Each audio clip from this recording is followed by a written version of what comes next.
urusaku wamaze kuvuga atinya ukumva nawe urakuba bambwiye ngo nateye inda kandi je hatera inda utinya inda man sininye inda je sintera inda wayigutera je ntera amabuye nkatera ibindi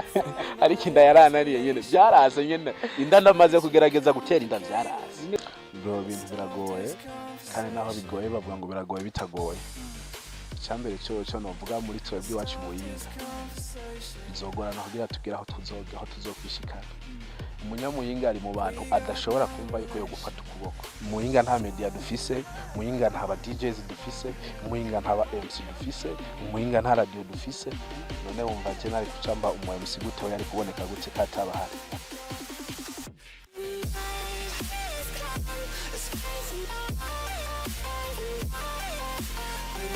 Oh yes, wakunzi ba Sky Media TV. Hello, uraho urakomeye wiriwe waramutse bivanye naho muherereye.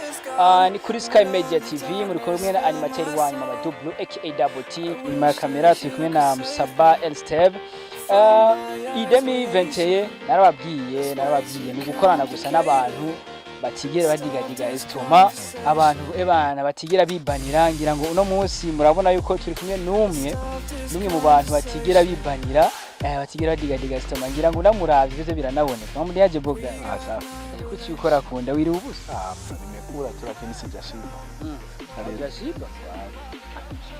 none biranabaho ko umuntu ajya ntahantu kubera bivanye si ku mufuka ari ahubwo nagaburira n'umuntu atavyitwaye ngo neza uracajya mu restaurant canke ni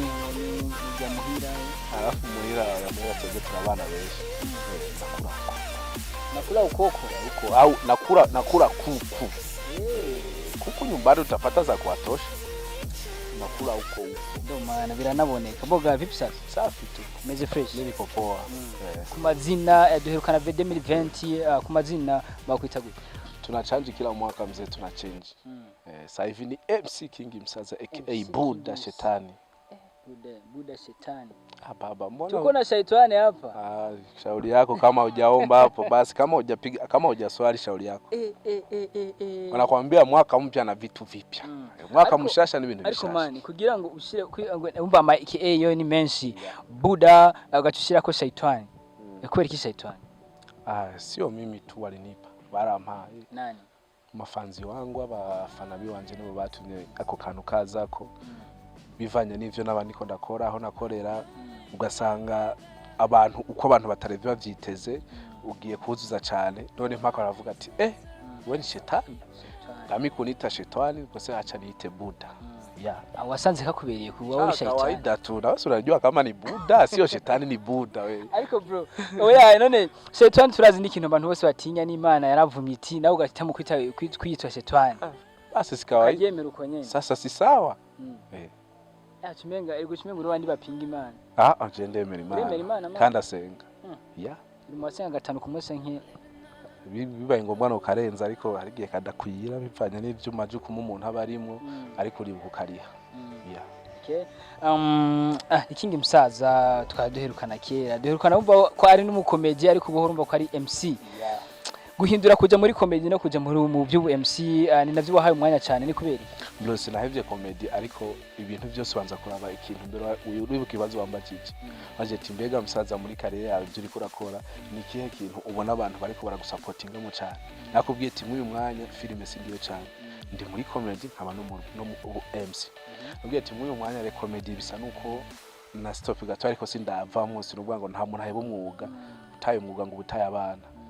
uyu mwanya ikintu ndiko ndakora cyane ni ko MC ngandi mu MC ndiko ndagerageza kubaka izina ari naho dushobora kuvuga ko hari naho 2020 ari naho waronse amadiri menshi agafaranga ubu ni kenshi mpaka ni company ridundira byemera muri 2020 vraiment mu mwaka utabaye mwiza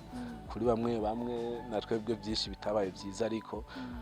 novuga ko ari umwaka wanje wabaye inzira wanyuguruye imiryango myinshi yo gukora ndabona inyota yanje ishobora kwakira hamwe ishobora kuronka icesi yuko noganiriza abantu amajana n'amajana igihumbi n'imbere yabo nkahinda ndabavamwe bakinyifuza ko twogumana kuba uri umu MC mu mwanya no kuba wari usanzwe uri umu comedian est-ce que nta ngaruka ubona ko bizohava bifata kubera ko uzosanga wamaze umwanya munini yinya wagiye mu BMC ukaba wari bagiye gukina comedy. Nta ngaruka nimwe bishobora kuzana ahubwo biriko birampa ingufu nyinshi cyane kuko utaruzi kuko MC mu uyu mwanya ni creation ni gucrea nuzokwama imbere y'ubuntu bazi winjira kwa kundi muri ya star ya indi nyene biri fo kucanja wari usanzwe uri comedy uri umukomedi ho biragufasha cyane kubera ni wa mwanya abantu baguba bari muri mood udashoboye kumara umunota utari kuraganiriza abantu utomara umwanya uri kuri stage abantu batari ko baraseka bateko bararyoherwa biba mu bintu biguha inspiration uvuga biguha kuba hagufi cyane n'abantu bikagutuma abantu bakwiyumvamo cyane wagiye uratembera henshi ngira ngo ni nawo umuntu ariko tugiye kuraba gusa hari evenement ngaha yagize yateguwe ariko tuyivuge ko cyane MC ya Miss Muyinga ariko nk'umu MC ariko arakora cyane ntitugeze tukubona kubera iki bro ibintu biragoye kandi naho bigoye bavuga ngo biragoye bitagoye cyambere cyo novuga muri twebwe iwacu Muyinga bizogorana kugira tugira aho tuzokwishikana umunyamuyinga ari mu bantu adashobora kumva yuko yo gufata ukuboko ari simvugiye muri rusange bamwe bategura ibintu kunuko kuko akarorero utantarakwishura mbega bo wabonyemo ama TV online angaye hajyanya muri Miss Muyinga nta media nimwe hari Muyinga nta media dufise Muyinga nta ba DJs dufise Muyinga nta ba MC dufise Muyinga nta radio dufise none wumva je nari kucamba umu MC gute we yari kuboneka gute kataba hari ariko Muyinga mari mwatanguranye mukorana gutangurana ni kimwe nari mu bindi vyanje kandi kuvuga ngo kuba ntashobotse kubonekamo buryo umuntu yateguye ikintu n'amenye ingene kirangiza si ngombwa tuce twobirija umuntu ukora iki gusa kumva yuko yafashe umwanya akagenda akazana aba MC b'Ibujumbura yabonye ko ari bo bomuha umusaruro akabona ati reka tuzane yama televiziyo y'Ibujumbura za Black TV n'izindi nyinshi cyane kugira zize ngaha aha turafise Sky Media turafise Muyinga TV turafise n'izindi nyinshi ngaha ariko Muyinga nta nimwe yigeze ibonekamo kandi icyaciye kinyohera nuko vyabayemo sponsor nyinshi zabaye nyamuyinga Volcanic ni Muyinga Crown Royal ni Muyinga ariko zatanze sponsor ariko nta kintu cy'Imuyinga twabonye mu cyane Muyinga havuyemo hahiganya abakobwa b'Imuyinga mbwira ikindi kintu caranze abanyamuyinga mu byo wabonye mu general hamaze umwanya atari muto Jesse ho narindi nari nafatiriwe n'ibindi bintu nico gituma ndashaka ko tugira tumera nk'abiganiraho gatonya MC wo kubwawe nkawe nk'ibintu ubibonye byo bigenze kujya uvyakira gute ndavyakira neza kubera umuntu ico yapanze mpaka timize ico yapanzeho cyo tuvyakira kujya kandi iciza nuko umuntu nta muntu afise sinovuga ngo ni kugwanya umuntu nta muntu yogwanya umuntu mwaroma ngo amushobora kandi nta muntu yakwankwa na bose uyu mwanya Sky Media beshi barayipinga na beshi bayikunda ariko uzorabe followers ifise nyinshi siza abanyamuyinga kandi siza abo ngaha ifise followers nyinshi zivuye no hanze y'igihugu maze imisi nkurikirana cyane kuri Facebook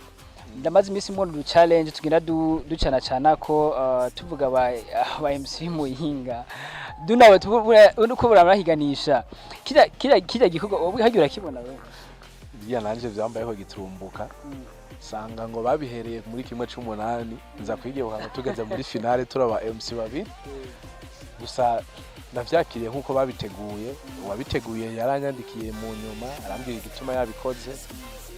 ati mbona na kimwe kumva ari uzi cyo wabikoreye ndize nyungu urabona ko ari kuri wewe ariko umwanya tugezeko ntiharagira ko twiyandikisha izina ko yadubikishije ku bintu nk'ivyo dukora akazi hama bene kubibona n'abazoduha izina abuse nkaho menga mu bintu by'u MC tuko turabona ibintu by'ama challenge akara menshi nk'abantu menga ariko haraba utuntu two gupingana cyangwa two guhiganwa kira gikogwa ho wacakiriye gute kwanza kirya nacakiriye neza gusa nanje byabaye giturumbuka ari nawe tugiye kuraba ni sinzi MC Bobandiment reka ngenda namuvuze ko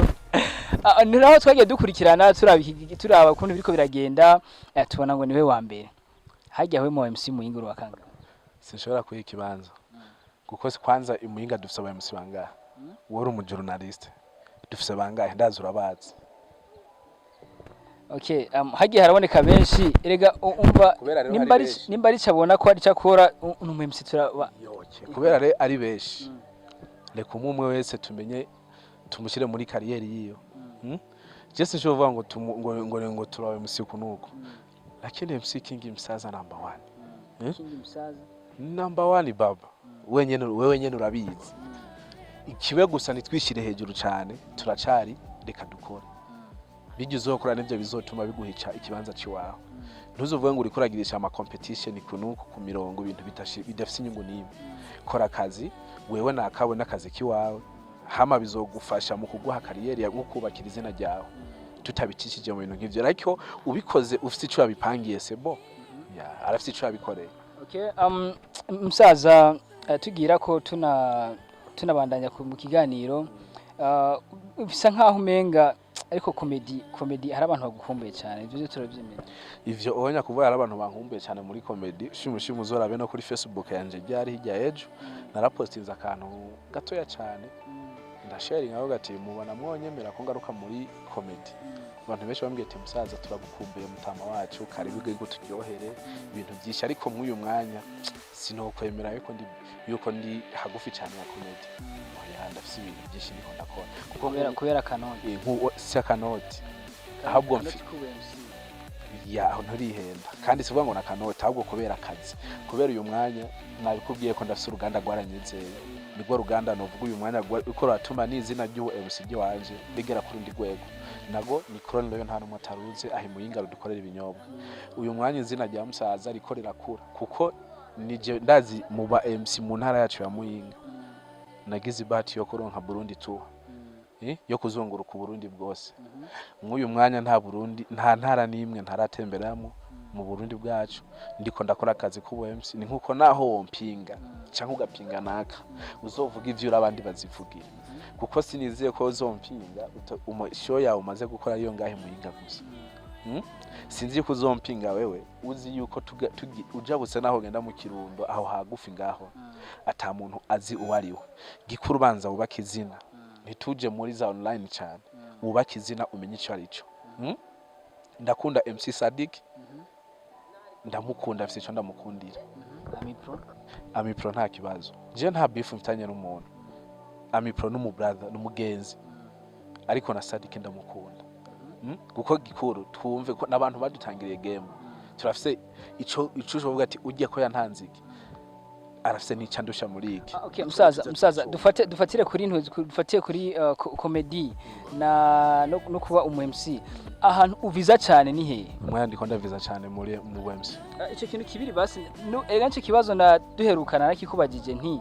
ahantu ubona uti muri haba muri kuba umu MC hamwe n'igikorwa cyo kuba uri umukomedie ni kiye kintu ubona ko umba ufisemo impano cyane cyangwa ushoboye cyane uyu mwanya cyane ikintu novuga ati kiri imbere ya byose nakubwiye sinshobora gutumuka ariko uyu mwanya ikintu ndiko ndakora cyane ndi ku murongo gutya no MC nawo si jogo ikibazo rega wagikwefye nakwaje ahantu uri kurabona ko ufise impano isumba iyindi muri comedy cyangwa nga muri kumno kuba umu MC ni hehe mfise inguvu nyinshi gusumba hano mvirize kintu ndakwishura kandi siniko ndakwepa ikibazo nakubwiye iminsi namaze muri comedy yaranyubakiye izina mpaka bamwe baramenya uko narindi kandi namaze imyaka myinshi ariko mu MC nta myaka ikirenga namaze ariko uyu mwana nashoboye gukubitira chance ndabona ko afise n'inyota cyane mpaka ndatobowa ndazunguruka Burundi mpaka ndakundwa n'abantu bana ati naka ivyo ari karakwana ikaratonesha nje naratangaye ngeze Bujumbura byabaye ubwa mbere duhuye na ntunze na ari the first comedian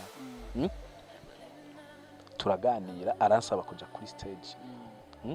uze ku na telefone video ndayifise cyangwa umubaze wenyene turavugana araza kuri stage aranezereza abantu mpaka aravuga ati turarosa undi mu comedy mu ntara ya Muyinga mwari musaza muvugana twari dusanze tugana yako nta numwe yarazundi face to face twari bwahora amaso mu yandi ariko yankuye ku surprise niko ndakora usanga turabonanye turaganira fresh mpaka ndamushira kuri stage akaganiriza abene gihugu cyo naco bibona umukomedi umwe mu Burundi wemera cyane ndakunda gasore kubera kabalaho baba lao gasogi anamkubali sana mundeke wewe acha takuwa we basi twitege ryari muri komedi sinoguha umwanya ariko ndaza akazi nk'ubu umwanya ngoze ntacyo ndiko nakora muri uyu mwanya ndiko ndaruhuka amatere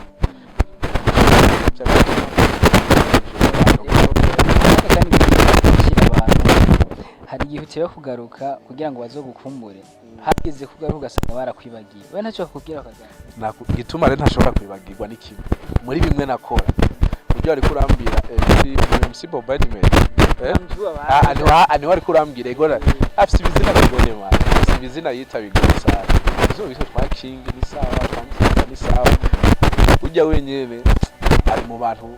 naho yagiye kureshanya yarasanze boss abwiye baba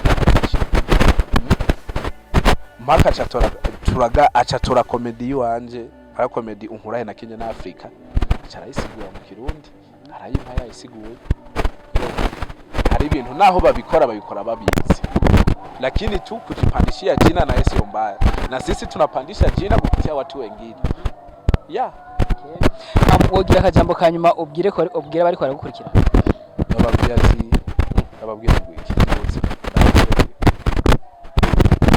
ewe nababwira ngo turagukunda cyane yego bambwiye ngo turagukunda cyane wewe uri kuraturaba okay reka mvugire ujya ariko araturaba agusabye umutwenze gatoya ndamutwenze gatoya umutwenze abonete oya ahubwo sindamutwenze ariko ndamuha ikibazo ndaguha ikibazo shaka ndakubwire ikintu ukisubiramo mu muno umusegonda umwe gusa ariko ndagwaye biseru muze murambabarira usubiramo mu musegonda umwe nivyo nkunda kubwira abantu eti siwezi na umtihani utawufanya uko tayari nawe twagiye dutangura twagiye Nyandwi ashoye imbwa indwi imbo wavyumvise twagiye cusubiramo wenyere Nyandwi ashoye imbwa indwi imbo twagiye ngo Nyandwi ashoye imbwa indwi imbo nawe subiramo Allahu akbar iwo n'umusegonda umwe oya cameraman dukubite krono hariya pumbavu samahani namenyereza imbesire cameraman Nyandwi ashoye imbwa indwi imbo shatse kubwira amajambo ngomba subiremo Nyandwi ashoye imbwa indwi imbo musisegonda ngayaheze basi subiramo imeisha subiramo uko nyene wabifashe maze imyaka ingaho bifise ngaya media journalist aho twagiye ndaruko kandi mimi hawanizoyage vya vyana vyabo vyaguye mu vyayi vyabo vyose vyahiye turaenda tena vya vyana vyabo vyaguye mu vyayi vyabo vyose vyahiye endelea baba ako si sawa